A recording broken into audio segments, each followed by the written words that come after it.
Imagine you hop on Genshin one day. You go about doing your daily commissions, completing the active events at the time, and probably cursing the higher gods for giving you absolutely abysmal artifacts from the domain you've been farming since the fucking fall of the Roman Empire. Well, maybe you actually don't have to imagine that, because this probably sounds like what most of you are going through on a daily basis. But this gameplay cycle might become a thing of the past soon, at least according to what the devs have unveiled in their latest livestream.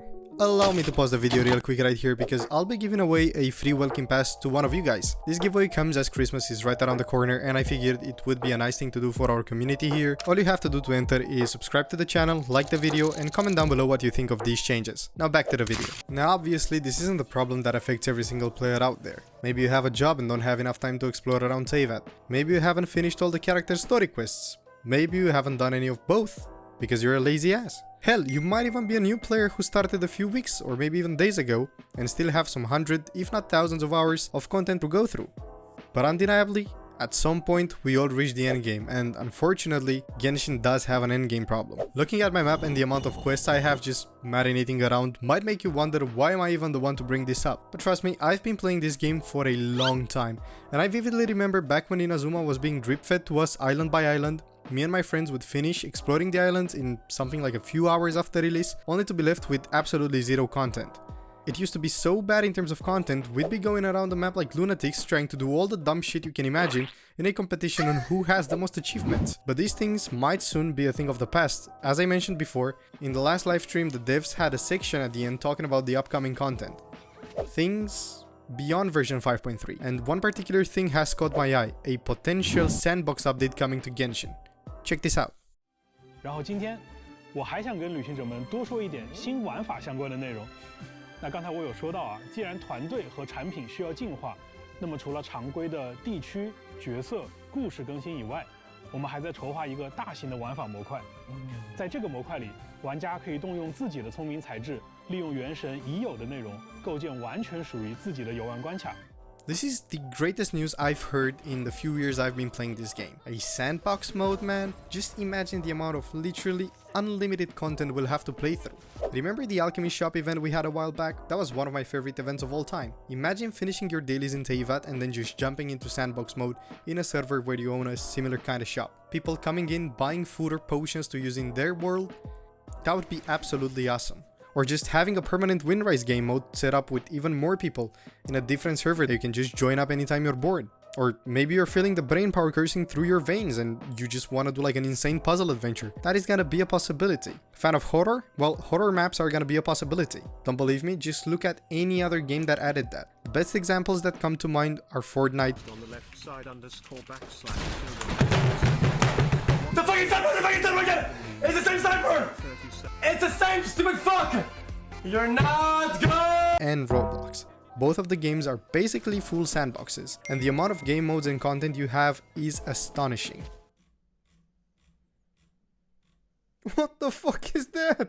Everything is created by the community and maintained by the community, and in many cases, the makers can even earn a living off of the game modes they create and maintain. This would take Genshin to a whole new level. 玩家可以自由邀请自己的好友或者陌生人，在这些关卡当中进行解谜、共斗乃至竞技。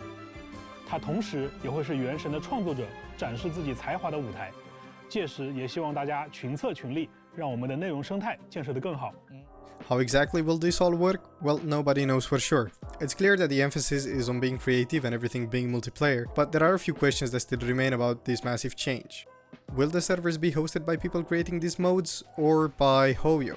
This is a big question, because if the servers are hosted by the creator of the supposed game mode, it might create a situation where a mode you absolutely love and wish to play all the time is only available at certain hours, making you have to wait or potentially match the schedule of the guy that created the game mode. Will these game modes be global or region locked? As all of you may know already all too well, Genshin is almost fully region locked. You cannot enter the EU servers if you have an NA account, or at least you cannot enter with your pimped up characters. You would have to start from scratch in the new region. Having these game modes region locked would make no sense though, since while the traveler and characters you pull for are stuck in a region, you can use your account to start anew in some other region. Will there be a 4-player limit to these game modes? Again, something we don't really know. Having the game modes created inside the Genshin sandbox engine can for sure make for some awesome concepts come to life, as I said before in the video. but putting a player limit could really hinder the scope of some potential game modes players might already be cooking up.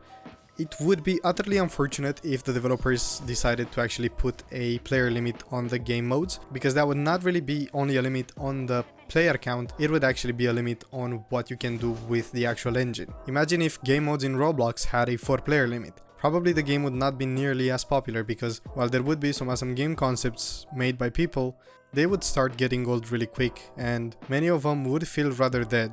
So for now, I guess we can pray to the developers and hope that they don't put a player limit on the game modes, but I guess this is something that we'll have to wait for and see.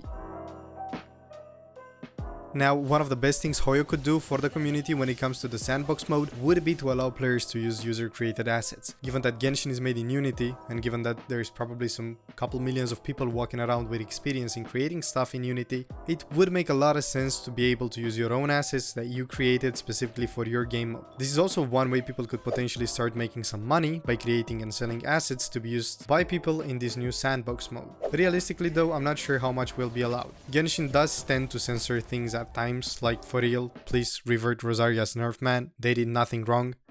But yeah, on a more serious note, given the random censoring of some characters, it can really make you wonder if Hoyo devs would be okay with, say, naked characters. Now, obviously, the Unity store does not allow full-blown nudity, but the assets you can sell there can basically be a whole lot more, I guess, sexualized than any Genshin character ever was. So this whole user-created assets thing, I guess, will remain a dilemma until we get some actual news regarding how this whole system will work.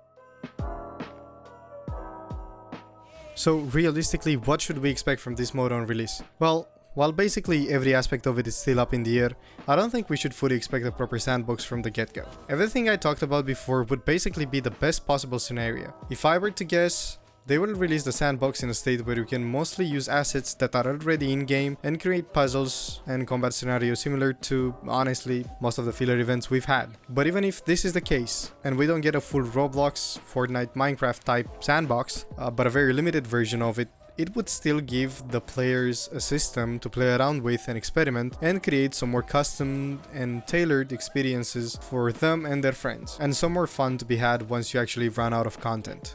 So yeah, I believe this is an absolute dub for Hoyo. Wanting to expand the scope of the game while the game slowly approaches the end of the main story is the perfect way to keep players engaged and potentially pivot in a different direction maybe once the main story is done. Now hopefully implementation won't be an issue and that there won't be any game breaking bugs ruining it for everyone, but I guess we can only wait and see. This was it for today's video. Remember that we have a giveaway going for a free Welkin Pass, where all you have to do is subscribe, like the video, and comment down below what you think of these changes. Thank you so much for tuning in and making it this far, and see ya next time.